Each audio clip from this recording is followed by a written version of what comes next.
It's time for Milberger's Gardening South Texas, live from Milberger's Landscaping and Nursery at 1604 in Bulverde Road. During the next 2 hours, our experts will help you with your gardening questions when you call 210-308-8867. That's 210-308-8867. Or come by Milberger's during the show and have your question answered in person. And now it's time for Milberger's Gardening South Texas on 930 a.m. The Answer.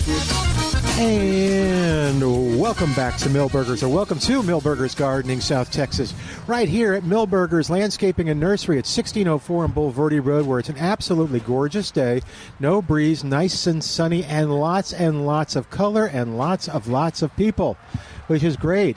I know we were open all the time. I know that we get lots of people during the winter and the on the fall, but now it's spring and the gardening hormones have kicked in, and people are out there. They're shopping over by the vegetables. I'm watching that guy, and she's getting the 1 gallon tomatoes or the number 1 pot tomatoes. And let's get some blue plumbago in front of us. What is the purple? It's so pretty right there. Oh, it's verbena. Verbena? That is. Yeah. I'm sorry. No. Is that the one we were talking? It's phlox. Oh, it's phlox? So, phlox. And so there are 2 types there. We have a purple and a red. No. No. I know. I just said it. Yeah, he corrected it. Okay. We really have to get Trace to stop listening to the show. Okay. But yes, so it is phlox. He forgets there's a second delay. So we'll talk about phlox, because it sure is a pretty plant. Mm-hmm. It is.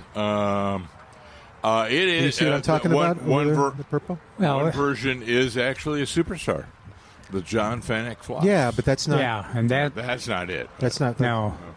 And it doesn't. That is the best choice if you can get it. Yeah. John Fanick's phlox.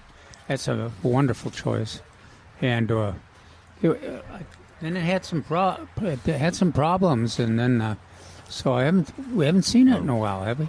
No. Trace the John. But this is a different version. It's just not the John Fanick's phlox. Whatever happened? Well, that'd to be a summer thing if we can get it. Okay. Yeah, that was a wonderful plant. So this is the first time we've had this phlox in probably 4 or 5 years. Oh wow! So you brag on this phlox. It sure is pretty. It is. I like the color. Yeah. Perennial. Is it a perennial? Does it survive? It's a perennial. Unfortunately, it doesn't bloom past a couple months from here now. Once it's hot, it's done. Oh, okay. Yeah, that was where the John Fanick phlox survived for years. Mm-hmm. But then there was a problem with it, I guess. It's hard to get. And the zinnias are there. Yeah. 2 types. Oh, 2 types of zinnias? What were the other kind? It's profusion and another P. There's more than prostration. Fusion, I think. The Dreamland was there too, right? Yeah.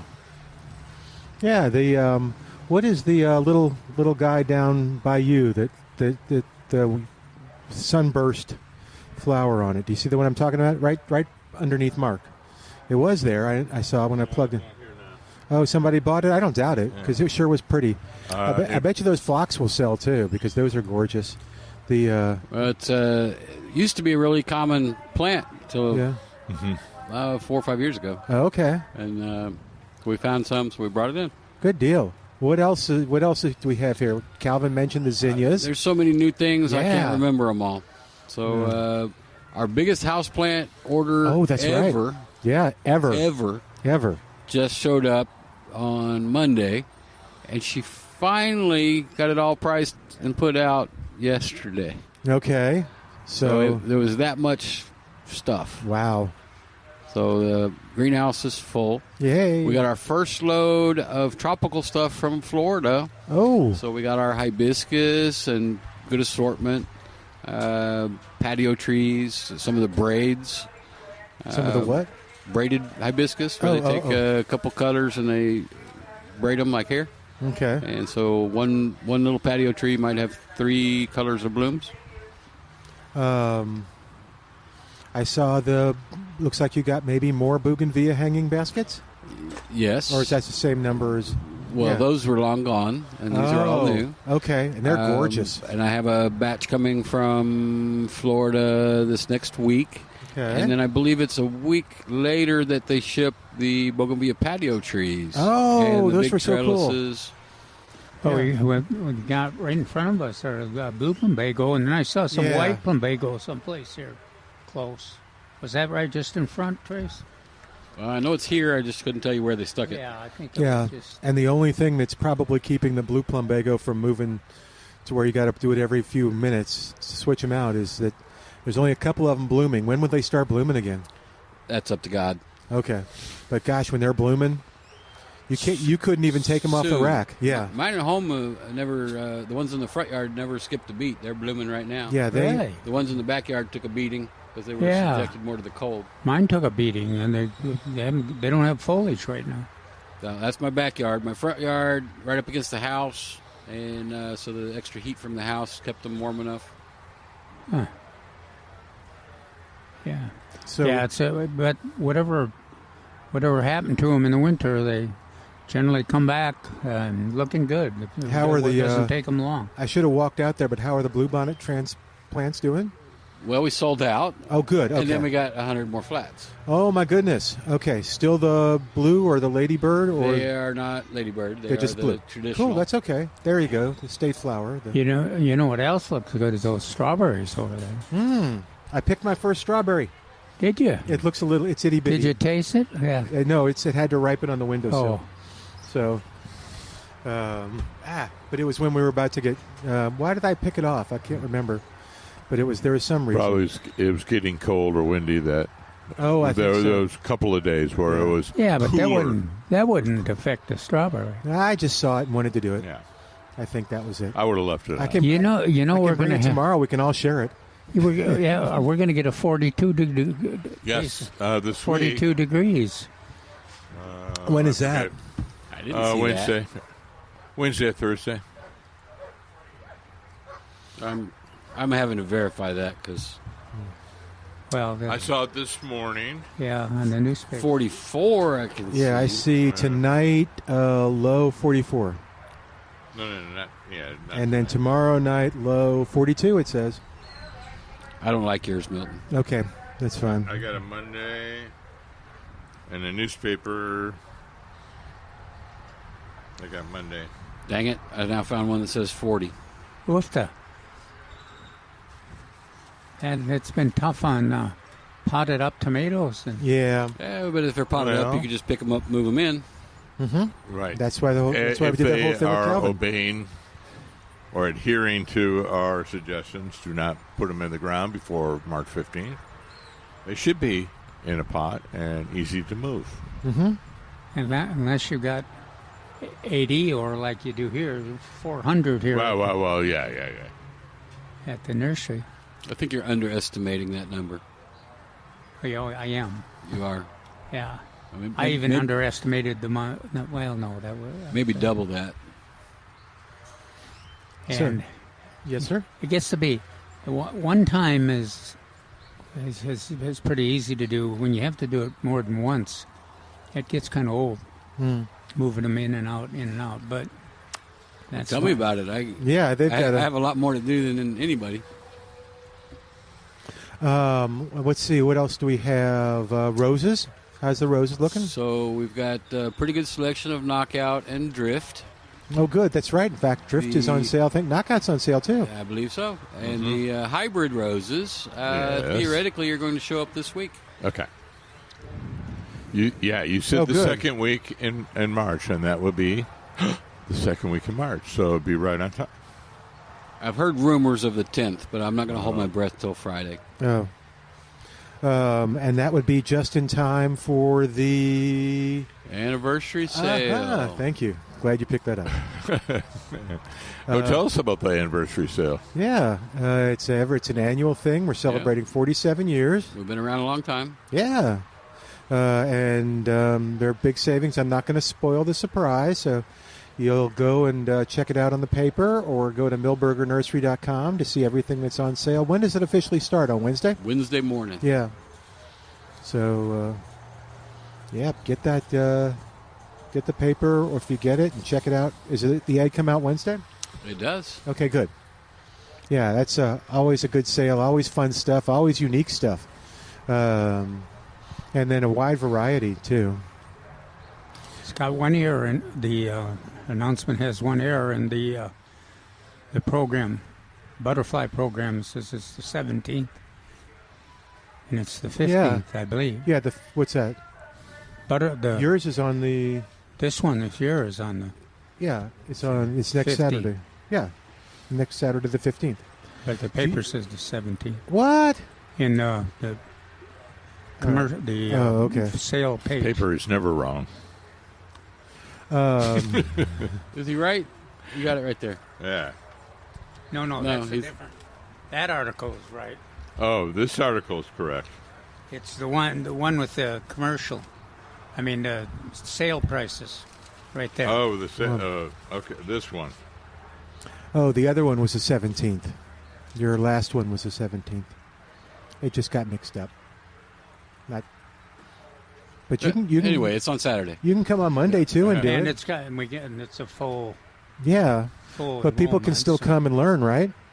Oh gosh, yeah. Yeah, so you might not get a plant, but you can come learn and get the class, and maybe if people don't show up, you'll get a plant.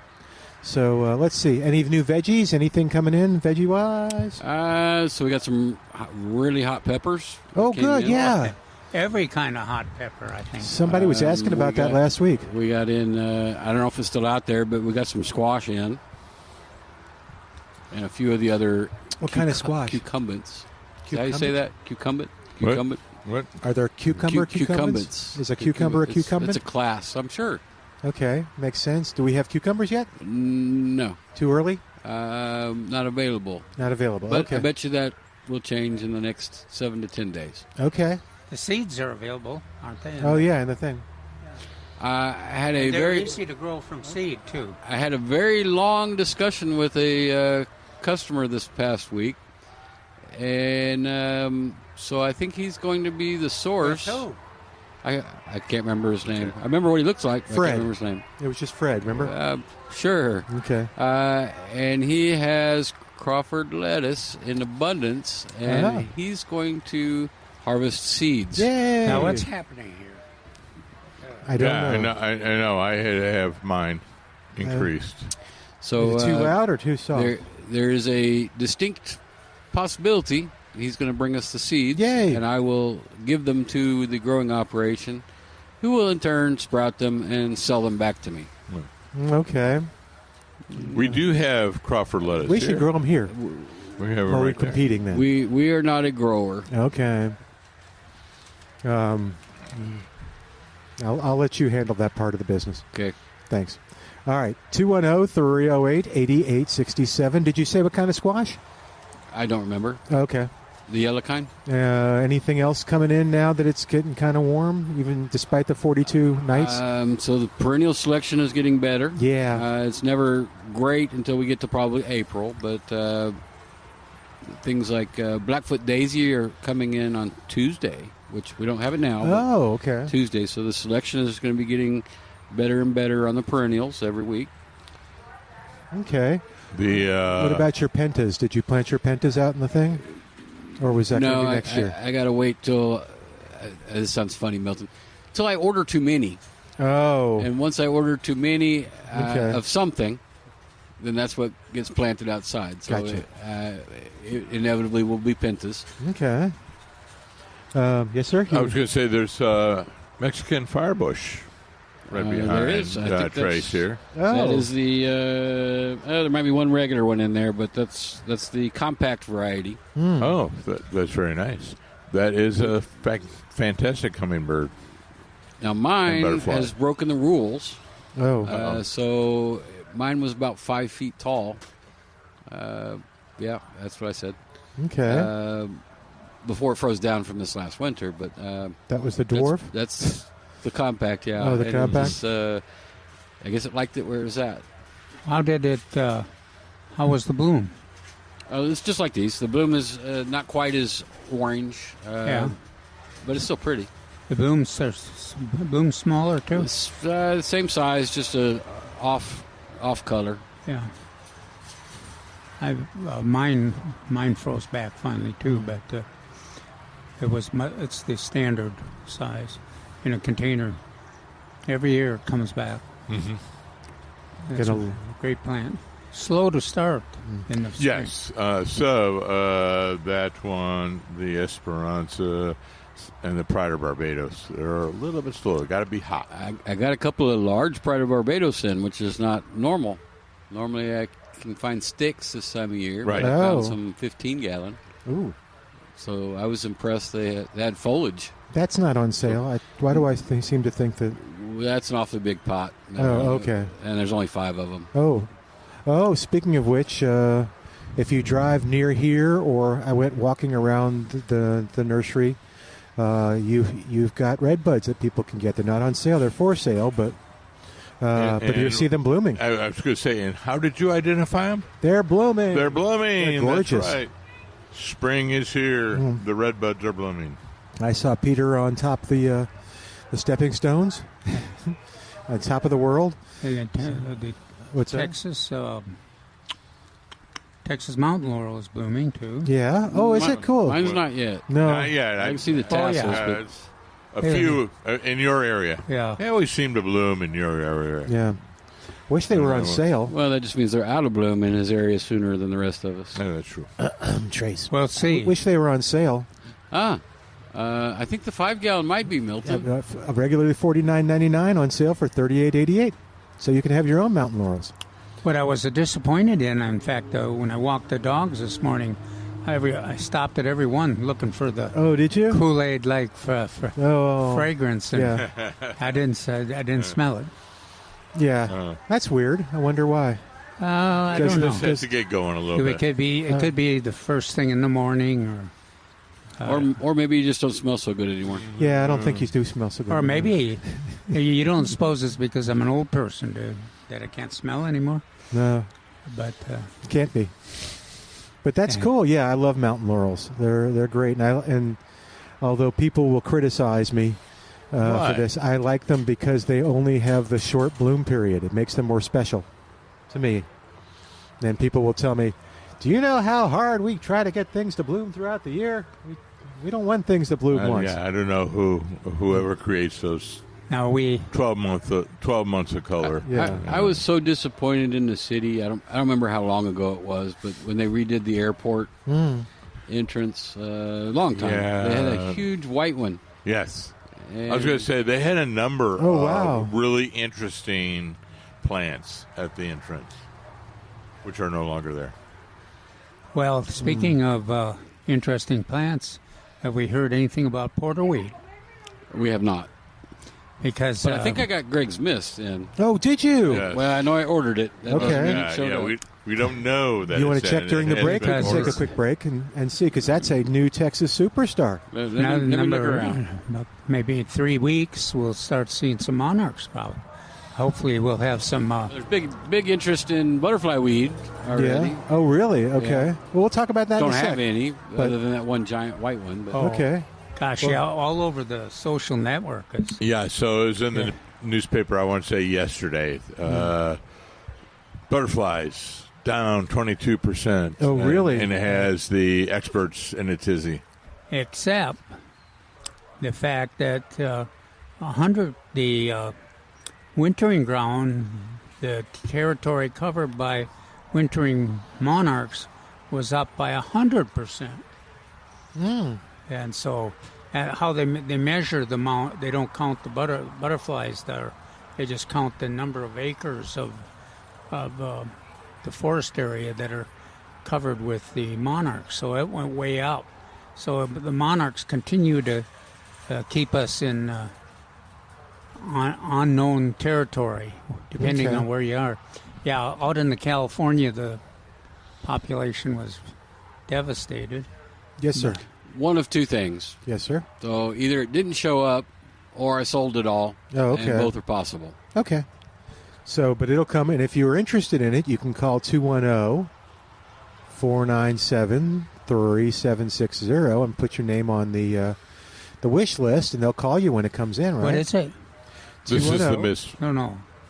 Greg's Mist. Greg Oh, Blue gosh, Mist. yeah. The new Texas superstar. Well, All right, so that's Greg Smith. That is an all-star pollinator. The zinnias, all-star pollinator. Porterweed. Lots of choices. Yeah. And some of them are, and even the zinnias have got the buds starting to open, so they should be ready in April when the monarchs get here too. Well, let's do this. Let's take a quick break and come back in a moment. 210-308-8867. 210-308-8867. We have more of Milberger's Gardening South Texas coming up. Live from Milberger's Landscaping and Nursery, 1604 and Boulevardy Road on 9:30 a.m. The Answer. Come back.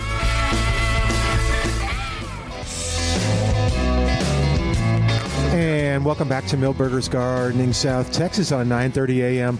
The Answer. I visited over there yesterday, had a nice time. There were lots and lots of people over at Pruski's Market on Highway 87 in Atkins, Texas, and they were all, you know where they all were? I mean, Pruski's has so much stuff there. They were all, though, right around the butcher counter. Everybody was getting something, and I loved watching. I loved just kind of sitting back and watching because they're all asking questions about this, pointing and asking and pointing and asking. And if you remember how the butcher counter used to work, that's what you would do. You would go and say, hey, no, now what is that? Okay, well, there are two of us. I do like that. Can I use that in a stew? Oh, my goodness. Okay, well, give me enough for two people. What is that, about a half pound? Whatever. Anyway, and they did it for them. I got some sausage for myself. I got some other stuff. And, I got some ground turkey. But if you're looking for outstanding quality meats, whether it's beef or poultry or turkey, the ground turkey is really, really, really, really, really good. By the way, I make little burgers out of it. Go to Pruski's and you won't be disappointed. You'll love the experience as well as the food that you get at Pruski's Market. Check out all the different sausages, and I know they've made more, but when I got there, it was fun to watch too because there was just they have the bins out there, and the bins are like, maybe 9 inches tall, and I don't know how deep, doesn't matter, but there was just like one layer on the bottom. People were buying the sausage and enjoying it. So good for Pruski's. Check out the Yanta Ranch's beef, which is all natural, at Pruski's Market. Go to Pruski'sMeatMarket.com. Check them out today. Go have some fun, and go get some stuff to grill up tomorrow at Pruski's Market on Highway 87. All right, 210-308-8867. Richard. Is he as enthusiastic about all of our sponsors? Yes. As he is Pruski's? I was going to say, if it's food related, he's very it's just fun. I'm thinking maybe it's pretty exceptional with Pruski's. I love all our sponsors. Okay, Richard is on the line, 210-308-8867. I'm enthusiastic about Richard's question. What's going on, Richard? What's happening with your live oak? Yeah, it's about 15 years old, and leaves are starting to yellow, and it's got a lot of leaf drop. And I look to my left and to my right, my neighbors, and in front of me, and we're all experiencing the same thing, yellowing of leaves. Is it how many days to March 15th? 7. 7. Traditionally, that is the time that live oaks lose their leaves. And I was noticing the same thing in my neighborhood, that all of the big trees had the leaves were starting to yellow. Yeah, what's interesting is you'll get one block where all the leaves on all the live oaks will drop, and the next block they won't. But they'll do it the following week. Yeah. So a lot of genetic variation in that. But approximately, we always say mid-March is when the leaves on the live oaks drop. And 2 weeks from now, you'll have leaves coming back already. So. Okay, because last year this happened in June. Is that normal to have a couple of periods of leaf drop, or is it just last summer's drought? I would say it's if I remember correctly, May had, instead of 4 inches, had 0.1 of an inch. Yeah. So it may have been that. Now live oaks are pretty tolerant, but if it happens more than a few years in a row, even the live oaks can be threatened. Yes. If this happens multiple times a year, either have to add a lot more water or get on a fertilization program. Maybe that will assist it. But to answer your question, yep. It's normal. Thank you much. Very good. So he doesn't have to panic. And All right. No one has to panic out there. It's just we use that middle of March. Okay. Get your compost pile ready for all the leaves. Or just leave it on the lawn. Yeah, okay. and let Calvin come by with a big bag so he can sweep it up, all your leaves. Okay, I want to know how I can do this and take advantage of this without attracting things. I know we've talked about it, but I don't remember if I got an answer. So I got all this stuff, eggshells, coffee grounds, pulp from veggies, shavings and stuff, and it seems like, okay, but if I start up compost pile outside, I know I'm going to get possums and raccoons and all kinds of nasties come into the house. Is that true or no? Am I wrong? I think you've got possums and raccoons already, and I know, but I don't think that. I put all the same stuff that you talk about. Yeah. I put it in the compost pile, Yeah. It's the majority of the things in the compost pile are pulled weeds and leaves, and so it's very easy to kind of bury the food products, spread them out or bury them in there, and they decompose really fast because they've got moisture in there. They got high nitrogen levels, so I don't think I'd hesitate to do it. I would say manage your food products. So the things like Calvin said, the majority of items going into your compost pile are what we call green and brown layers. So leaves and weeds pulled from the garden, and then a select few items, as you mentioned, coffee grounds maybe, or eggshells, or paper. Oh, okay. Paper products. Sweet potato skins and orange peelings. And the more vegetative products you put in, the less trouble you're going to have. The more food products you put in, the more trouble you're going to have. Right. And you certainly never, ever, ever, ever, ever put protein. Yeah, don't put fats and protein in. Fat, meat, etc. Yeah, so I could put if I don't eat that dog would think your dog would think you're a traitor if you put the kidding meat products in there. Yeah, we don't give the dog scraps. I'm sorry. Really? Sometimes we do, but I don't give them bones anymore. I just amazes me that in the old days when we were young, your dogs all got whatever bones. Are we not supposed to do bones anymore? Well, they have problems in terms of teeth. Well, or teeth and choking. Yeah. So big ones. Yeah. So, by the way, if you're looking for bones for dogs, if you want bones, Pruski's has those too. They're just regular beef bones and things like that. But I don't know if this is normal or what our dog's situation was. She's a foster, but we give her a bone, whether it's like a big chew bone that we got at the store or something from the kitchen. She buries it? She goes and puts it away. She goes and if she's got a little kennel and she hides it in her kennel. She won't chew on it. She won't do anything. She just hides it. Why is that? Why do they do that? I don't. It's just a lot of them do. Okay, well she does. Yeah. So she won't enjoy them ever. But okay, so I had an idea. My dog chews on them a little while and then goes and puts hides them on. Yeah. Yeah. So we have these 5-gallon buckets, that you see.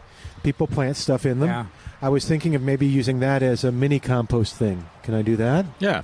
I would do the same thing. I would make some holes in the bottom. Oh, in the bottom? Okay. Yeah. Ooh, this is exciting. Okay. Yeah, just if there's any kind of moisture that would occur in there to drain out. Okay. Yeah. And then what about holes in the top? Or am I covering it up? No, you're just keeping it open. Keep it open, holes at the bottom. I can do that. Okay. Yeah, just throw it in there.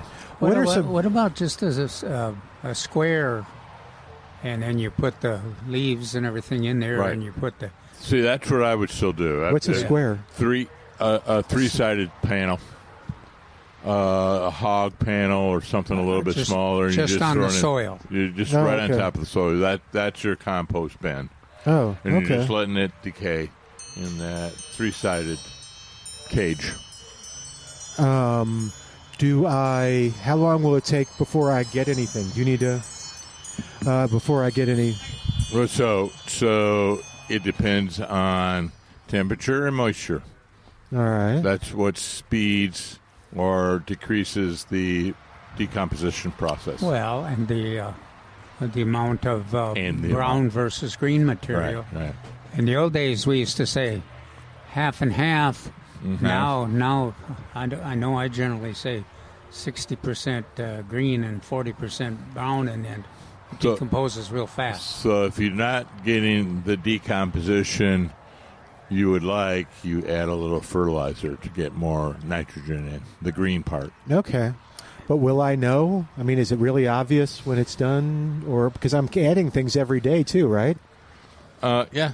But in our climate where it's fairly warm, you should get fairly decent decomposition. Okay. I'll try. Yeah, we also have an old baby pool. Maybe I could try it in there too. Ooh.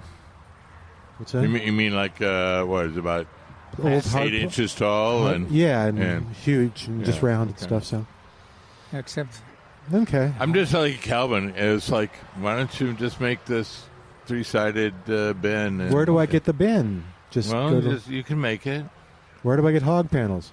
You just go to the feed store. You go to a feed store. Okay. You either get chicken wire or hog panels. Or the big one of the Costco's. Well, not Costco. But Home one Depot. Of the builder suppliers. All right. So another question on buckets. These buckets that I have like 3 of them. Are they all yellow or orange or no, they're white? Okay. What can you want to color coordinate? What's that? I don't know. Maybe get 2 oranges and 1 white. No, it's too late. I already have 3 white. Okay.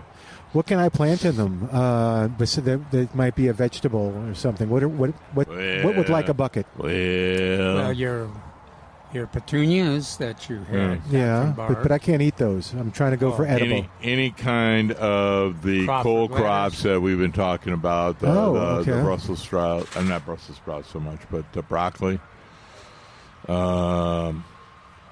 Some of the root crops. If it's well-drained soil, you could do certainly carrots and radishes and everything like that, but you could possibly do potatoes. Possibly.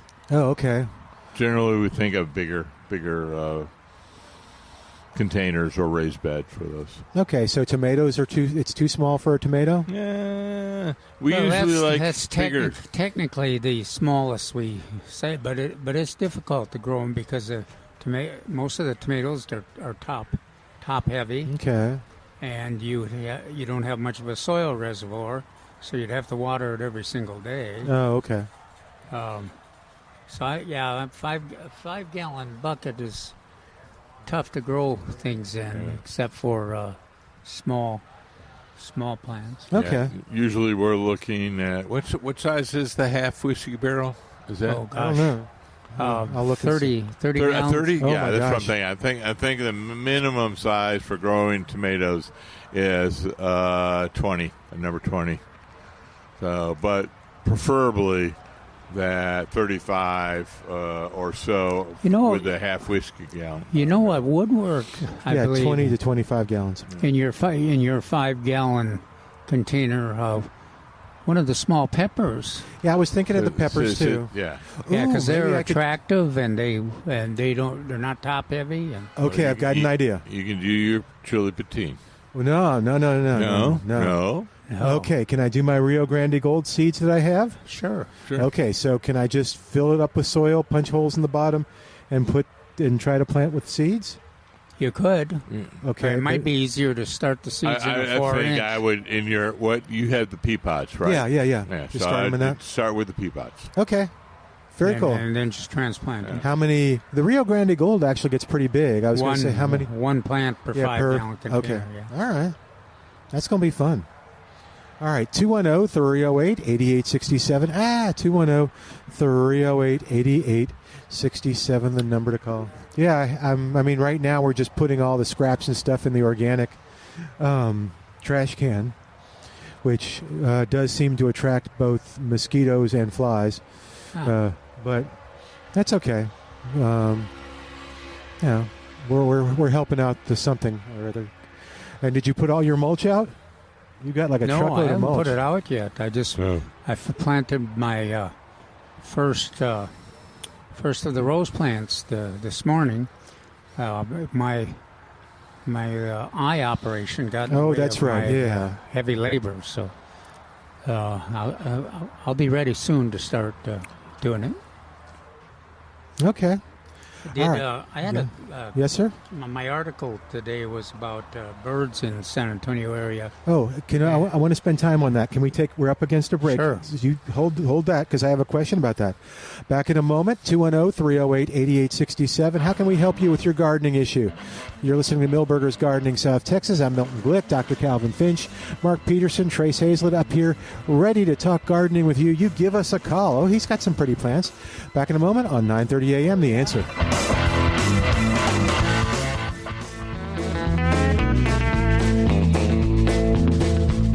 Welcome back to Milberger's Gardening South Texas on 9:30 a.m.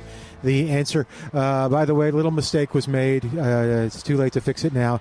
But the Calvin seminar is next Saturday on milkweed. So it's the 15th, not the 17th. It's the 15th.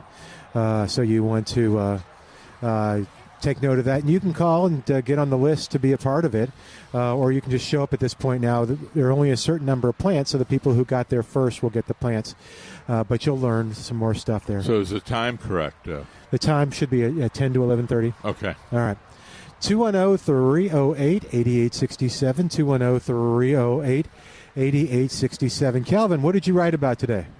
I wrote about the birds in San Antonio and the relationship to the landscape. And, of course, we talked a little bit about the cedar waxwings and their interest in the berries. All the ligustrum is the one in my neighborhood they really go after, and then of course even the hollies. The hollies is what I always think about traditionally with them, but and the ligustrum as well. Yeah, the ligustrum is invasive in some of which it's not there's a high number on of my the list. there's a how many what is the one that gets 25 feet tall? Okay, there's Japanese ligustrum and there's wax leaf ligustrum. And wax leaf tends to be shorter and more frequently used as hedges, whereas the Japanese is very tall, has a very long leaf, and the dark berries loaded with the berries. Loaded with berries. Yeah, so the wax leaf doesn't have as many. But the Japanese is really the one I dislike intensely. Can I say that? Are you allowed to really hate a plant intensely? No. Well, okay. The cedar waxwings don't share your hate. Yes.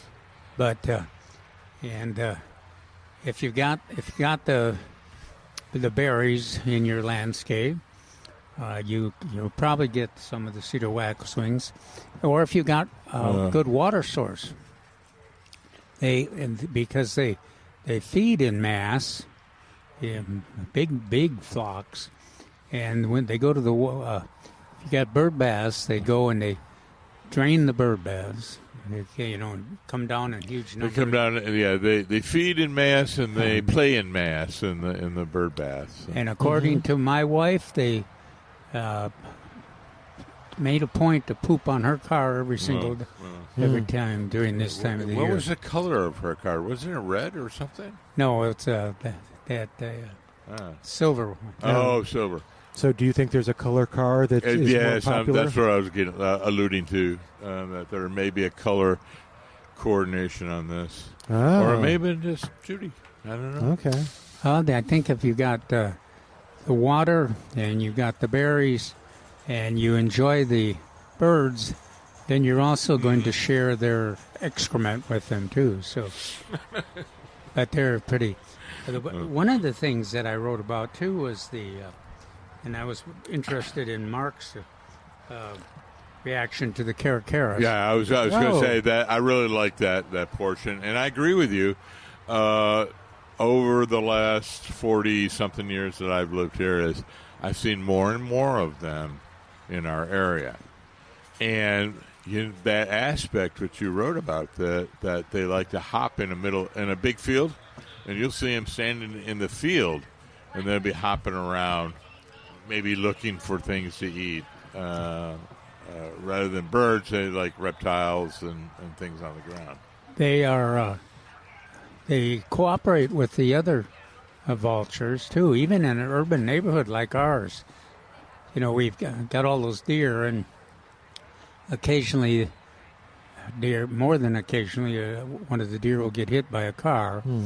And we also, especially this year, we've been blessed by coyotes.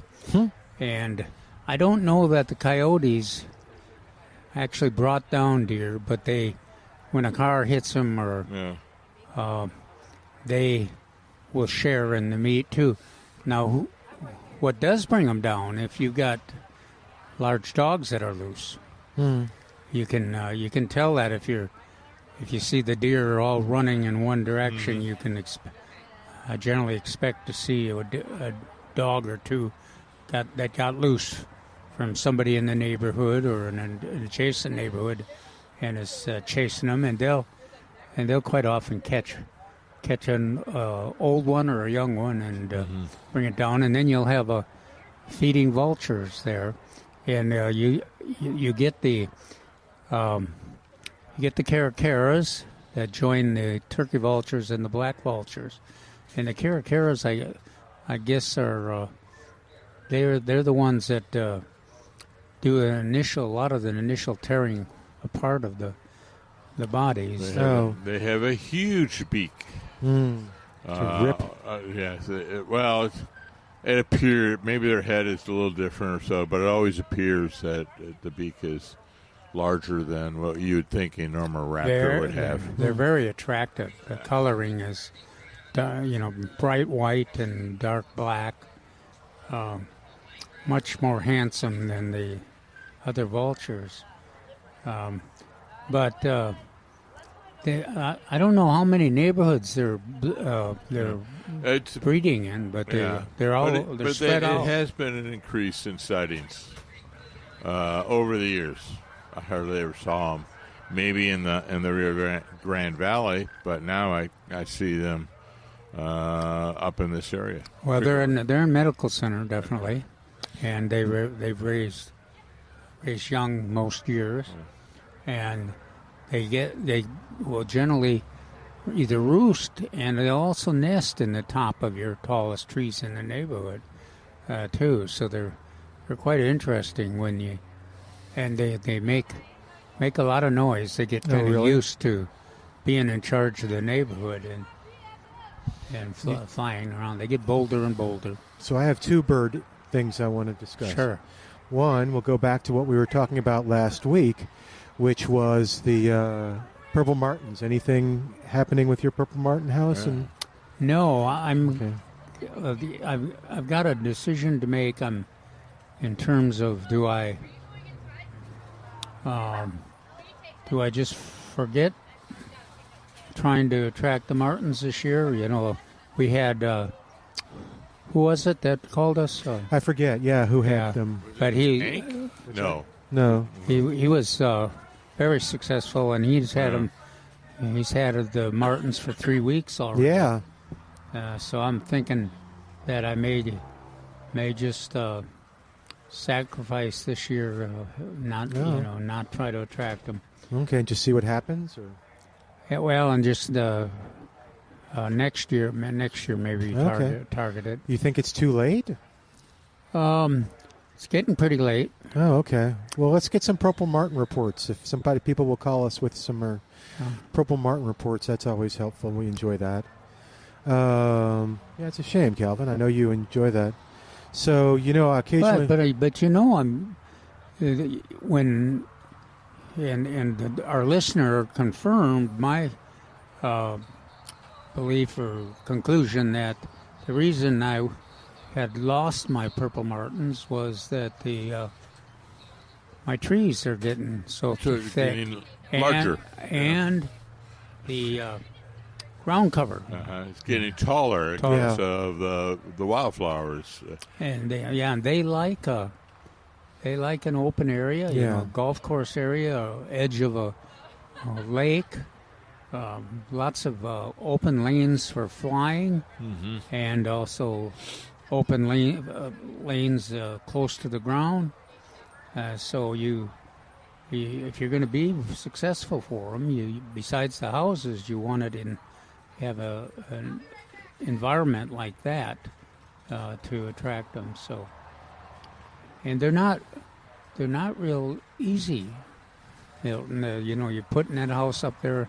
And our listener talked about lowering his house every week to clean out the sparrows. I generally wouldn't. I generally didn't do that. I let the sparrows share the house with the purple martins, which seemed to work. They just they didn't like each other, but they tolerated each other. Now it doesn't work for the starlings. No. They'll have these fights to the deaths. With the starlings? Which is really... Is it really pretty gruesome? Yeah, it is pretty gruesome, the ones I've witnessed. But yeah, anybody that wants to give us their situation... Yeah, we want to hear. Yeah, do you have the martins that you usually have this year? Yeah. Or are you expecting... Do they go away because maybe these factors that you mentioned? Yeah. I wonder if all the climate and the droughty conditions and stuff create... That may also have a play a factor in I was wondering if it might. I'm certainly... I don't know. Anyway. All right. Yes? We talked about, or I talked about an article in the newspaper, and that's one of the factors that the experts think that may play in the demise of the butterflies. So not just monarch, which we've been talking about, but other butterflies. The drought conditions may play a factor in their reduction in population levels. No, I have heard that. Yeah. Because, there's less blooming and stuff like that out in nature. Yes. Are we starting to see, we're starting, I have another bird question, but I'm going to save it until we start the next hour. Are we starting to see wildflowers coming up? I know we talked about red buds and stuff. Do you have any? I do not have any. I think blue pearl. Okay. Yeah, I think my meadow has gone kaput. I think the cats have killed it. Darn cats. Yeah, well, they it was open after the winter, after the spring, because it had so there was no grass. So I think they like that. They like to roll in it and stuff. And I think they probably smushed anything that was going to come up. Are you getting anything in your little meadow with the wildflowers? You said blue curl. Anything else? Not that I've noticed, no. Anything out in the public that you see? We have that bank. I don't see anything on the bank yet. Oh, no. No, we need a serious rain. Yeah. Some of the lower herbaceous plants like burr clover and maybe a little not henbit. What's the other one? Horse herb. Oh, okay. Yeah, some of those little ones I've seen close to the ground, but not the wildflowers that we think of. Yeah, the blooming and the pretty. I was listening to some report, and they were saying that they were expecting the bluebonnets to be sparse, but other ones to be. Some of the hardier ones to be. If they think the bluebonnets are going to be sparse, they can get some over here. That's true. Yes, and they are on sale. Yeah, are they? Oh, I don't know. I said that, and then I stopped halfway through. Oh, you didn't stop quite in the time. No. But yeah, I don't see them on the sale things, but we have them. Yeah. All right. Let's see. 210-308-8867 with your with your reports. I'm sorry. What's that? Yeah. There's one in the back. Yeah. All right. We get lots of questions about that too, about restrooms. But we want hummingbird reports. We don't want restroom reports. No. Purple martin reports. Hummingbird reports too. Well, and that's what I'm going to ask at the top of the hour. Don't say anything yet. Okay. All right. We want to do that too. And if that was a if you Facebook article that you saw this morning. Maybe so. Maybe both of us saw it. Okay. Yeah. Okay. I bet it was. All right. We're going to take a quick break. You can call us with a Hummingbird report. We'd like that. And give us some tips on how you had your success if you have. All right, 210-308-8867. We're going to take a quick break, come back in a moment with more of Milberger's Gardening South Texas right here on 9:30 a.m. The Answer. We're back with Milberger's Gardening South Texas, live from Milberger's Landscaping and Nursery at 1604 in Bulverde Road. Come out to visit or call us at 210-308-8867. That's 210-308-8867. And now back to Milberger's Gardening South Texas on 9:30 a.m. The Answer. And welcome back to Milberger's Gardening South Texas on a beautiful South Texas day. We are live here at Milberger's Landscaping and Nursery at 1604 on Bulverde Road. It's kind of a service of Milberger's to provide experts, not only their staff, but us, to answer questions. So come on out and visit with us and, bring your questions with you and maybe bring some pictures. That makes it easy sometimes. Or you can call us at 210-308-8867, 210-308-8867, the number to call to be a part of the show. And, we want hummingbird reports and purple martin reports, too. Well, and I wouldn't mind Caracara reports. How many neighborhoods have nesting Mexican eagles? Okay. We know the medical center does. And I've heard rumors that there are others. So let me know. I'm curious about how many nesting caracaras are actually in San Antonio area. There we go. All right. 210-308-8867, 210-308-8867. So I think Mark and I saw the same thing. Was it a map of where the hummingbirds are? Yes, and the dates where the ruby-throated would be. And, of course, I was looking in Michigan. Oh, okay. Talking May, and then I scrolled up and to see. Yeah, San Antonio. Right now is where they should be coming through. Yeah, so it said like March 1st through the 15th was like the hummingbirds were coming through San Antonio. Does that sound right? For the ruby-throated. On the way back from Mexico? I just refilled. I washed mine out this morning and refilled them, hummingbird feeders. And somebody had reported that they... Oh, who was it? Was somebody, one of our listeners? Was it Bart? I'm not sure. Bert. Bert. Oh, maybe it was Bert. Yeah, that they had been feeding hummingbirds all winter, and they were supporting Rufus. They had a couple of Rufus hummingbirds that, and that I haven't heard that report for 3 or 4 years. And it wasn't so long ago that we expected a few Rufus hummingbirds to stay here all winter, but this year there were some, and then that would be interesting. How many gardeners out there have kept their providing? You don't have to provide the sugar water to have the hummingbirds in your area. If you got something blooming, that's both like Mexican honeysuckle could be blooming. I was going to say the porterweed. Not so much. Yeah, porterweed is so cold.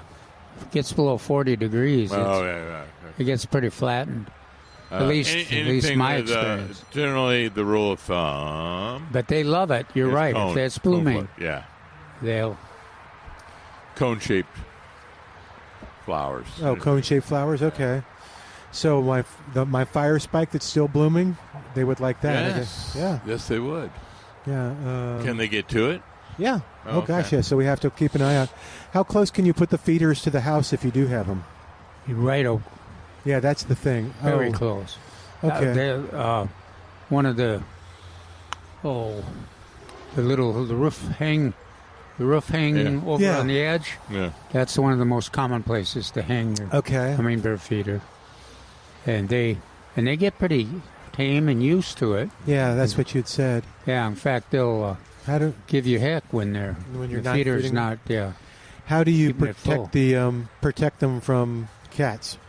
Are they high enough with the cats aren't going to be able to jump up and get them? Well, it'd have to be a pretty exceptional cat, but But like all feeders or bird baths, you keep the area below clear, so there's no shrubbery or bushes or stoneworks that the cat can hide behind. Okay. In the summertime, even a very large praying mantis can be a threat to. Oh, really? Hummingbird, yeah. Wow. Some years you'll see the photos of folks that have photographed the attack, and let's see the big orb. What I've seen, the big orb spider, the big garden spider, the yellow and black, and they had. It was actually Paul Cox and I were looking at this one, and the hummingbird got trapped in the net and the webbing, and we both looked at each other and said, big game hunting. That spider's doing some big game hunting on that. So it caught it. Oh, wow. Interesting. So but if I want to get the ruby-throated while they're coming through, how precise is they're coming through the 1st through the 15th? I mean, are they here come April 1st? Are they still here? Probably not. Okay. They're not. In the spring, they're less precise than in the fall. You're more likely to be able to get them in the fall. But, of course, you can get the black chins. Okay. The black chins should be coming here. Do any of them stay here? Oh, absolutely. Okay, good. All summer. Okay, all summer? Oh, yeah. They lay their eggs. Relatively easy to find their nests, too. Oh, really? That'd be kind of cool to watch. It looks like a little teacup. Okay. And a real nice little teacup sitting in a densely packed what kind shrub. Oh, densely packed shrub? Okay. Yeah. Or a tree like a red bud. Yeah. Oh, okay. Huh. Well, that'd be kind of fun to watch. Yeah. And you can, if you have a garden that has a lot of pollinators or feeders, sugar water feeders, you can generally, quite often, you can see the hummingbird comes to the feeder, and then you can see where it goes back to its nest. Yeah. And that's one of the ways that you can see where they're raising their young. Okay. Oh, okay. Yeah, that'd be neat. Okay, I think we have a couple empty feeders at the house that I'll have to scrounge up and see if we can do it. What is the ratio on the sugar water? Is it 1 to 4? 4 to 1? 4 to 1. 4 to 1. Okay. All right. Yeah, that'd be a kick. All right. 210-308-8867 is our number. 210-308-8867. Calvin, you talk in your article about things to do in the garden right now. The first one is to weed the portion of flower garden with the snapdragons. Is that right? Yeah, because the snapdragons still have some couple of months that there's some serious blooming. Now this year has been a little tougher on them than a lot of other years, but the rockets especially want to bloom in the fall, and so do the other varieties. But if you've got rescue grass growing as tall as the snapdragons, then it's tough for them to bloom. So snapdragons have that unique ability to they bloom well in the fall, and then they take a little break during the heart of the winter, and then a lot of part of the winter and spring they'll start reblooming again. Okay. And what surprised me is the stocks, those purple stocks that we've had here at Milberger's. They really have done well, and they're still doing pretty well. They got a little bigger than what they normally do. Yeah. I noticed that. I was wondering if you did too. It's just like the stock were really good this year. And they were, the butterflies were really interested in them, and the hummingbirds for part of the year. I haven't seen hummingbirds for the last few months, but obviously other gardeners have, and hopefully we'll get some reports of those that have. Okay, 210-308-8867, 210-308-8867. If you tried to call before and get in, you might not have had somebody to pick up. So give us a call right now and give us that hummingbird report or that purple martin report. 210-308-8867. Call us back, okay? 210-308-8867 and hummingbird and purple martin report. All right, James is on the line at 210-308. Oh, we're going to get a bluebonnet report and a hummingbird report plus a question. All right, man, James, you're going to fill the hour. What's going on? Hey, listen, one report's good and one is really not good. We'll start with the good. Hummingbird feeder, when I called last week, so I put it up, I think it was Sunday, fresh nectar, I washed it out. I spotted my first hummingbird, it was Thursday afternoon. So yesterday evening, I rinsed it out and put new sugar water in it, and now this morning, oh my God, they're gangbusters. They're already battling for supremacy of the feeder. That's cool. Can you identify what species they are? No, I'm not well versed on the different types. They're not the ruby-throated or whatnot. I haven't seen one of those in probably 2 or 3 years at best. So they're probably these are the dark, gray, and black chin. I guess they are. I'm assuming black chin. Yeah. Yeah, all of these look the same. But yeah, they're really going at it today. So they're here. The other thing, during the news break, you were talking about bluebonnets about a month or so ago after one of our sparse rains. In my areas where I historically have bluebonnets, I did see several little rosette, little nubs, bluebonnets. Went out there now, there is nothing. They all perished, it looks like. Oh. Just too dry. I couldn't even find one. Do you have any wildflowers that are coming up? That's sad, James. I've got some that are white. I don't know what they are, real small white. Out in the pasture I'm looking. I don't know what they are. Low to the ground. Lots of those right now. And then a little bit of those purple. I think Mark told me last year they're prairie verbena, if I remember right. Yeah, I like those. Yeah. Those are starting to show a little bit, but they're sparse. It's just so dry out here. Yeah. Not looking promising for wildflowers. It'd be amazing if we get a significant, generous rain, how quickly it could recover. They're sitting there ready for action, but no moisture.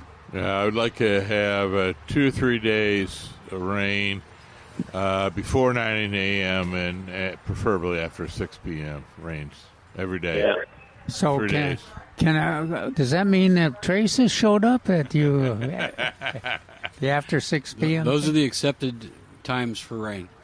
Oh, okay. Now, what I'm real curious to find is for 20 years or longer that I've lived here, 25 years, I have an area in my front yard of all places, and I don't mow. I mow around it. It's a naturalized plot of Indian paintbrush. I haven't seen any yet, but generally when they come up, I'll have them all the way, sometimes into early fall. And, wow! But I haven't seen one yet. Yeah, that's. I think that's the one they were suggesting would be dominant this year. That the bluebonnet wouldn't be dominant. I mean, we could get the transplants, but the Indian paintbrush might be. Yeah, I'm hoping those will show sometime. Okay, my rose question. About a month ago, more or less, I picked up a bare root Mr. Lincoln at my little garden center, put it in a pot. I think it's 7.5 gallon pot. It's doing well. It's got new foliage on all the canes, 3 or 4 canes. I think it's 3 canes. So I bought some of this 2-in-1 systemic rose and flower care. When should I start applying that? Is it too early? Is that growth too tender, or can I put it on now? My answer is going to be when you think it's established in that pot, then you can do it. How would I know that? I don't want to burn the roots, but when you're not having to water it more than you want to water it. Okay, so reading into that, probably wait a little longer before I start speeding it. Probably be another six weeks or so. Okay, that's what I'll do. Yeah, All can you wait too long? I mean, it seems, should you err on the side of waiting longer? The whole concept on that product is insects. Right. So you're fertilizing it, but you're reducing your footprint for possible insect damage. Okay. So it kind of depends on the insect because you do keep doing it. It's not a one-time and you're done. Yeah, Mr. Lincoln's a great rose. I had one of those that I got here. First bug that I think of when I think of roses is thrip being the first one in, then aphids after that. Okay. Well, James, did that help you out? Yes, it does. Thank you. Cool.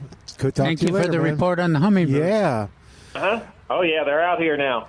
All right. Sounds good. All right. Now, if he hadn't bought bare root, then there's no reason he couldn't have done it right then and there. Oh, really? Okay. So, like when ours come in this next week, our hybrids are supposed to come in this next week. Right. So we will take the time to put a fertilizer that has a systemic insecticide in it. Okay. Lessening our chances of having to spray. Yeah. Because that's always a pain. Well, that's certainly one of the advantages of buying it not bare root. Do you sell the bare root roses? We do not. Okay. I didn't think so. I know you talked about the trees. They have a very limited time to be planted. Oh. The other thing that you see a lot on hybrid roses when you go into a box store is they'll have waxed roses. Waxed? Yes. So they'll coat the whole thing in wax so that it has a longer shelf life. Oh. But from what I see, not many of them survive. Okay. That's interesting. And would the wax eventually just melts off? It locks in the moisture so that they can't sweat it out. Yeah, but does it go away eventually? No, and that's why most of them don't survive. Oh. It doesn't go away fast enough. Oh, I got you. Okay. Probably especially for South Texas. All right. 210-308-8867. Before we go to break, Trace, what else is going on here? What did y'all discuss at at your training today? Well, one of the biggest things we talked about was the time change. Oh, yeah. Okay. And so in the fall, when it does it, it doesn't bother me because if they show up an hour early, I'll find something for them to do. Okay. But inevitably, they will sleep in and blame it on the time change, even though we've told them. Oh, okay. The second they get home, anything that doesn't automatically update, they need to change it. Change it. Okay. I'll bet 20% don't show up on time tomorrow. Oh, my goodness. Wow. I hope I'm wrong. But from a plant standpoint, I don't think plants care, do they? The plants don't care. No, they don't care. And the people care. The people care, but not as many people change their clocks either. So it generally offsets itself. I have fewer employees the first hour we're open, and I have fewer customers too because they haven't changed their clocks. They haven't gotten kind of. Is there a betting line on Calvin and whether he'll make it on time? I would put my money Calvin's going to show up. All right, but which time? Because he had to be reminded by his mom one time. Well, you remember that? That was funny. I don't. Oh yeah, I was thinking I'm always early. You came and you said, "Yeah, my mom called me and reminded me. My mother called me and reminded me it was daylight savings time. I had completely forgotten." Are you sure it's not me? Yeah, I'm sure. Okay. Yeah, I used to tease Mark. Milton has a memory like a steel trap, even though he doesn't act like it. Steel what? I forget. Yeah, okay. It's closed. All right. So you talked about that. Anything else in terms of topics on? Well, we talked about some things that were coming. Oh, good. Okay, we talked about next that. Next week we'll probably talk about all the tropical things. So things like mandavillas and hibiscus and how to treat them. And those are also really good items to discuss those middle-of-corporate drenches or granules. Oh, okay. Because they are notorious for getting aphids and mealybugs and stuff like that. So being proactive for those kind of tropicals is great. You know, there's a lot of articles in the newspapers and social networking about the butterfly populations falling, and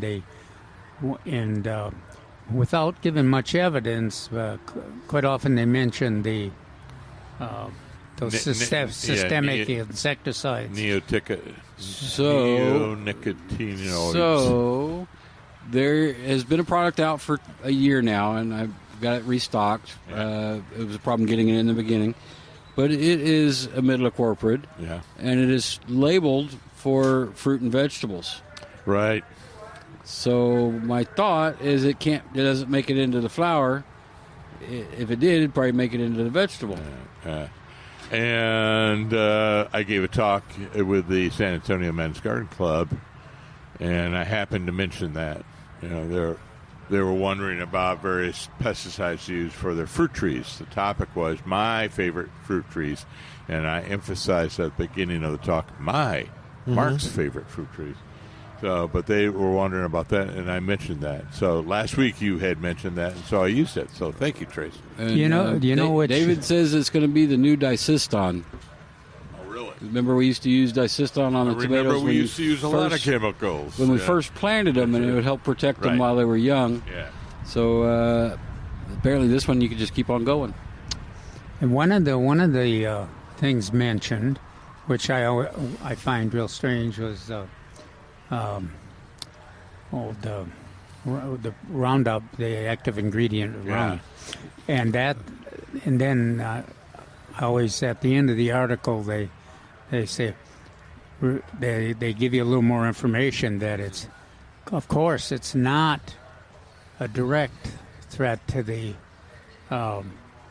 butterflies, but it also kills the milkweed, and that's where it's been a threat for the monarch and everything. So it's kind of a strange conclusions. Glyphosate was developed for Johnson grass and milkweed, depending on what part of the country you were in. But Roundup is not glyphosate anymore. Right. So that's why we use the term. They're changing the active ingredient. Yeah, we changed. So we try to say glyphosate all the time. We do have some products that are actually just glyphosate, but Roundup is no longer one of them. All right, let's take a quick break. While we do, give us a call, 210-308-8867. We forgot to mention the number one pots for the tomatoes. We'll talk about what we got there in just a moment on 9:30 a.m. The Answer.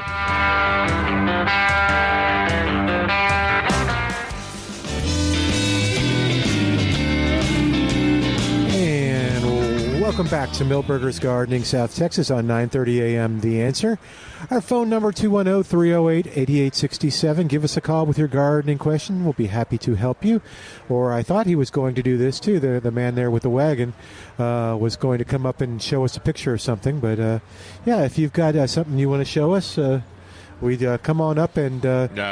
just waving to this lovely woman with the lions. Oh, the lion shirt on. Okay. Lions. One pride. Okay. Sorry. All right. 210-308-8867. Calvin, we've talked about the class next Saturday on the 15th, not the 17th, the 15th. And it's more than full, but you can still come and sit in the amphitheater and enjoy it, but we won't be able to get a plant. But you've got one coming up the week after next week, right? That's right, at the Dream Hill Estates Education Center over there at 6802 Dorothy Louise Drive, over at the Medical Center area. And it is at 9:30 in the morning on the 22nd. And everybody that calls at 210-382-4455 will reserve a seat. And also, if they're interested in monitoring the germination and transplant success, they'll receive two-seeded native milkweed plants. So that'll be interesting in terms of the progress and continuing to try to find the milkweeds that work best in the San Antonio area and are the easiest to transplant. Okay. And then there's another class on April 5th at New Braunfels, and another class on the 19th of April over there at the Sinkin Eco Center. Yeah. and that one is at 9:30 as well, and that's co-sponsored by the Gardening Volunteers of South Texas. All right, let's go right to the phone lines now, 210-308-8867. Tom is on the line. I got a question about a mandarin. What's going on, Tom? Hey, I'm trying to figure out, I just noticed that on especially one of the mandarin trees I planted a couple of years ago, I've got something eating the leaves. And a couple of the branches near the top have no leaves on them. I mean, let's say the top 18 inches or so. I look at some of the other leaves. They're just random leaves that are partially eaten from it looks like they're eating from the outside in. Pieces of the... How big is the tree? Oh, the top branches are probably 10 feet. Oh, wow. And so you can't tell what it was that was eating. I was just looking at it, and looks to be some fly-like creatures flying around it. But then these things are starting to bloom also, so it could be something attracted to the blossoms. But I didn't know if there was a pest. I mean, and it's not like it's stripping the tree clean or anything like that. These are just certain areas seem to have a little bit more, and they're kind of random, and it's still a small percentage of the growth on the tree. And most of this is... Now, it's not one of the stink bug related, No, because it's they're eating outside in, and my first thought would be beetles, a type of beetle, or a sawfly of some type. But rather than a butterfly or moth. Now we don't usually do a preventive spray on mandarins. Like we do on peaches. Peaches, we would. Oh yeah. Spray. But and for the citrus, we're more interested in sucking things like scale and mealybugs and aphids, whiteflies. So chewing, I'd have to go back in my thought process and try to think of what may be chewing. We don't usually worry about that.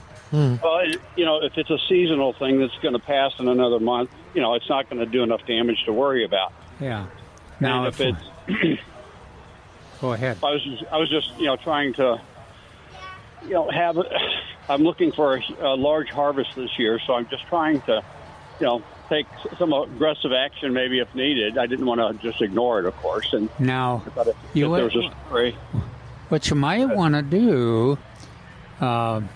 We've had some reports of the caterpillars, giant swallowtail caterpillars, and if it was kind of you described that random feeding, and they're usually there's not too many on a tree, on a citrus tree, and they're sometimes hard to find until they get real big. But that's more good news too, because they usually don't do a lot of damage. It's not like the black swallowtail or anything. Yeah. And I think you hit the nail on the head on that one. I bet you it's swallowtail. So if I assume those are just around for a certain period of time in the spring. Well, no, they'll be here occasionally all through the year, but. But they're usually not. The numbers are not great. I was going to say operative word on that occasionally.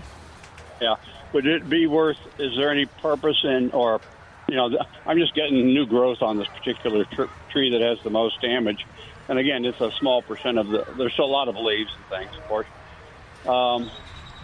So I'm not. There's no reason to. I assume the branches that are almost leafless will have new growth on them. Looks like these are old leaves, and the fact that it's all towards the top makes me, I can't help but think. I wonder about the wind.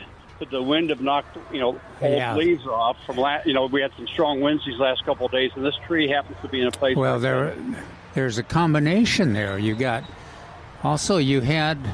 some cold temperatures for enough hours that some new sprouted leaves might have got damaged by freeze, even though usually the mandarin will go through it. But and then the wind that would be contribute to that. And that's a good theory, I think. Okay. Yeah. And then you've got the fallback is that the giant swallowtail. There may be one or a few caterpillars around there. Already? Yeah. Well, and I did have these things covered throughout the winter periodically. Oh, did you? Okay, good. That's good. Yeah. Yeah, Okay. and a light bulb on at the base and all, but just the wind we had the last couple of last week was. Pretty darn significant. And it may have just whipped. These are the smaller. I mean, the top branches are probably got the most exposure to the wind as some of the rest of the tree, and that may have just added to the weakness of those branches and those leaves.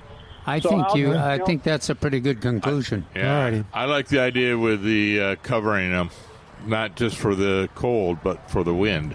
All right. Well, I covered them when it was freezing, and I didn't cover them last week for the wind. Oh, and that's why this particular tree happens to be in a corner that's exposed to a lot of wind, and protected by a fence up 6 feet up. So above that is where most of the damage is. I think you're right, and I don't think it'll be a permanent problem. Cool. Thank you, sir. Well, good Take care. Thank you. Bye-bye. Jane is on the line at 210-308-8867. Hi, Jane. Welcome to Milberger's Gardening, South Texas. How can we help you today? Thank you, guys, for doing this. Sure. What's going on? I'd like to know about all of these local. I live in Seguin, and I have a pasture in the back, and so kind of a small pasture in the front. So I have space around, but I have two planted areas that I had landscaped, and everything froze. And I want to know if I trim everything. Vitex tree, Esperanza sage, and then Laripedalum. The Laripedalum is just like it. Nothing happened to it. But I wonder if it needs to be trimmed, bottle brush, and various salvias, and bougainvillea and skullcap. Do I trim them all the same? Yeah, some you could do down to the ground, the more stemmy things. Other ones, the more shrubby. Oh my goodness, we have a monarch sighting right here at Milberger's. The shrubby ones you just prune to the green. So you're just removing the dead material, and when you come to the green, you stop. Okay, so name one that you're saying that I trim all the way down to the ground. Do you have any? You said you had salvia, right? I do, several kinds. Yeah. So generally we go Vitex. Did you say Vitex? Yeah. Do you want? It's Vitex. So that's a more shrubby one. So you just cut back on whatever the dead material or the seed pods are, or make it a shrub or a tree, whichever you want to do. You can prune on that. On the salvia, that's usually you can cut back down to 3 inches above the ground. Oh, 3 inches. Okay. And bougainvillea looks like it froze all the way to the ground. I don't know. You cut that right down to the ground, right to 3 inches. Cut it right all the way back. 3 inches. Okay. So skullcap, it still is green. Do I do anything to it? No. I wouldn't. No. Okay. If you're going to cut it, well, you're going to cut most of it, or cut the top that's dead. You're going to go close to the ground anyway, so I wouldn't bother. Okay. And the hollies look great. That didn't worry them at all. Okay. So I don't have to ask you about that. See, I'm going to ask you one more question. It's Sure. about, I have a calamondin orange little tree. It's in a pot, and I have to bring it in. It would freeze if I left it outside. And so I looked on it. I thought there was an asp on it. And I got my little tools to pinch it off, get it off of there, and put it in a jar. And I was going to show it to my daughter. Well, it was hard. It was part of the limb. Do you have any idea what that is? It looked like an asp. Like an asp caterpillar? Is that what you're saying? Yeah. Okay. Yes. Or that's what I'm inferring. It's not. It's real hard. I mean, it's like it's part of the leaf. I'm going to go with it's actually a egg case, but I can't remember what egg it was for. So, but it's kind of like little waves in the back. Yeah. And it's about, I'd say, 3/4 of an inch long. I don't think it's a whole inch. Uh-huh. So, I just wonder if it's an egg case of something else. Well, I'll just keep an eye on it and see if it pops open. It'll probably do it in the middle of the night when I can't see it. Yeah, probably. I don't know what it would be. Yeah. Okay. All righty. Thank you. Just a minute, one more thing. One of the salvias is purple, or I don't know if it's called salvia. Then they just bloom really well, and they're wonderful to have back there in that planted area. But it's kind of frozen back, and so it just looks like sticks. So I just cut all the sticks off. That's correct. Okay. All right. Thank you, David, very You take much. care. Thank you very much for calling. All right, we need to take a quick break. 210-308-8867. Ray, don't go anywhere. You're up next on Milberger's Gardening, South Texas on 9:30 a.m. And our monarch went someplace.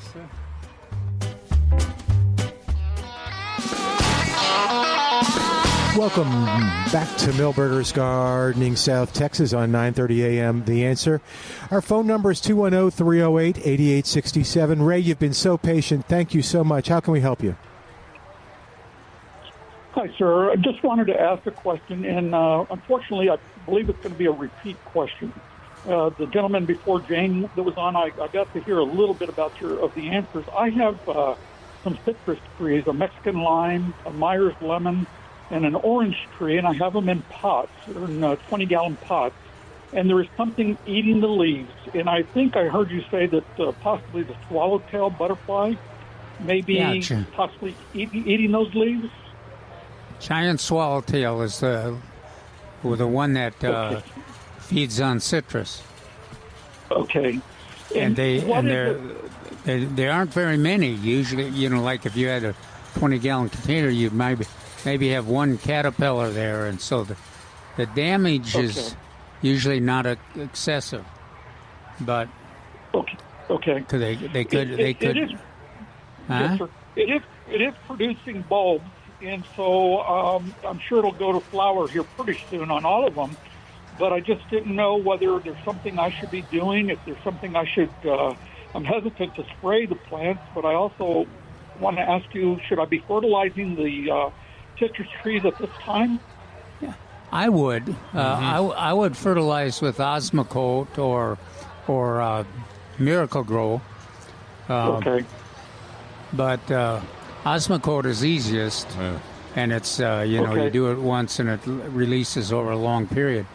I would, in terms of controlling that, eating the leaves, I would just make a good search on those 20-gallon containers and see if you can, and then determine if there's more than one caterpillar. You may not want to have that many on there, but if it's just one, that may not be a threat to the plant. Yes, sir. I have been going out checking it for the last 2 weeks. I just haven't seen anything. And I'm also noticing that the tips of the leaves, some of them, not all of them as of yet, are starting to get a yellow color to them. A yellowing at the tips, yes, which sometimes that's a leaf that's going to fall off. Okay. Could it be? In other words, I wouldn't worry about it. Yeah. Okay. Could it be also for lack of watering? Always. In a 20-gallon container that you have, always a possibility. Well, especially when we're having these 10-degree, 80-degree weather out there. They'll dry out very quickly. Okay. Well, I will water a little bit more, and I've hesitated because of the cold weather, but now that it's starting to get into the 80s, I probably need to put a little bit more water on it. Now, if if it's well drained, which it should be, then it won't hurt. You can't overwater it. Okay. Yeah, if the soil and the container are well drained. Yes, sir. All right. Well, I have a meter. I go out and check it periodically, so I'll try to keep it at least moist, if not overwatering it. Okay. Best. I don't know what we're talking about, but best moisture meter is the one attached to your hand. Yeah. Okay. Far more accurate. And I was going to say, I was looking at Trace, and I said, Trace, how do you teach your people how to water? Water it well. Don't water it again until you've stuck your finger in the pot and it's dry up to your middle knuckle. There you go. Okay. Well, I'll certainly do that. I'll be checking it that way as well, sir. All righty. And zinnias. Thank you, sir. Yeah. All righty. 210-308-8867. Craig is on the line. Hey, Craig. Welcome to Milberger's Gardening, South Texas. How you doing today? Pretty good. Thank you for taking my call. So I've been struggling to get the St. Augustine to take in certain parts of my yard. I mean, I've got one patch that's doing fine. Last summer I put in some plugs, some Citra Blue that we ordered from Florida because it was shade tolerant, and just can't get it to go. What do I need to do to test the soil or check to make sure before I get more plugs or something to make sure the soil that it's going to grow there? All right. How much shade is there? So there is such a thing as too much shade to grow grass. Yes. Yeah, I got that. So in one part of the yard, I've got more shade. I already took a tree out to provide the sun there. But then another part where I've got pretty good sun, it didn't take there either. And what variety did you say you used? I used. I'm sorry. Did you say what variety? It was St. Augustine. It's called Citra Blue, a fairly new variety that's supposed to be pretty shade tolerant. All right. Well, that's my first answer. Is if it's that new, they may not have the good data on it. Palmetto, FJ Select, and Provista have been proven to take shade better than most. Years ago, there was one called Seville. And, I always like Palmetto. Amerishade. There you go, Amerishade. But there's no such thing as a perfect grass. So like Amerishade was very prone to fungus. So my answer is trim the tree up some and don't buy plugs. Buy one of these that's more proven. There's not a dip there, is there? A low spot in the yard there? There's one place where there is a dip, and the other place is pretty normal drainage. Okay, because if it's a real distinctive pattern and you can see a dip, then you might have that fungus that. I'm an instant gratification kind of guy. I would loosen your soil or bring in some soil, lay it in solid, rent a roller, press it down into the ground, and then keep your fingers crossed that you cut enough branches out of the tree to keep it going. Okay, so you're saying put some new soil down, and then if you're gonna do sod, you can't just throw it on the ground. It's got to go on top of loose soil. I know that. Okay, so new soil and okay. And what was the other? You said Palmetto was one. What was the other one? Palmetto's been around the longest and proven shade tolerancy. FJ Select's been probably 10 years. That one's relatively proven. And Provista is the newest one. And it's got a lot of other attributes, not just shade tolerancy. All right. I appreciate it. Thank you. Yeah, you betcha. Thank you for calling, sir. Let us know how it turns we out. want to know what happens. Okay, I'll do that. Thank you. Thank you. Thank you. All right, 210-308-8867, 210-308-8867, the number to call to be a part of the show. And let's see. What else? We got some time before we have to call it a day here. What else do folks need to know that they should be doing right now? Probably last shot for a pre-emergent herbicide. Oh, really? Okay. Yeah, and if you have sandbur problems, you need to get it in now. Okay. And you got lots of choices. You got Crew. You got I think it's Dimension on sale. You got I don't know what's on sale, but Barricade. And the gallery's going to be for broadleaf. Yeah. Okay. And so follow the label instructions, and then if it's really a problem, be ready to give it a second dose. I always like it June 15th, but it can depend on what your lawn's like, and especially if the rain situation is. The bed straw or bindweed is getting real active right now. Bed straw, too? Yeah, bed straw. That's what I meant. I had the various names on it. But, we're playing around. We're throwing at each other this past week during lunchtime.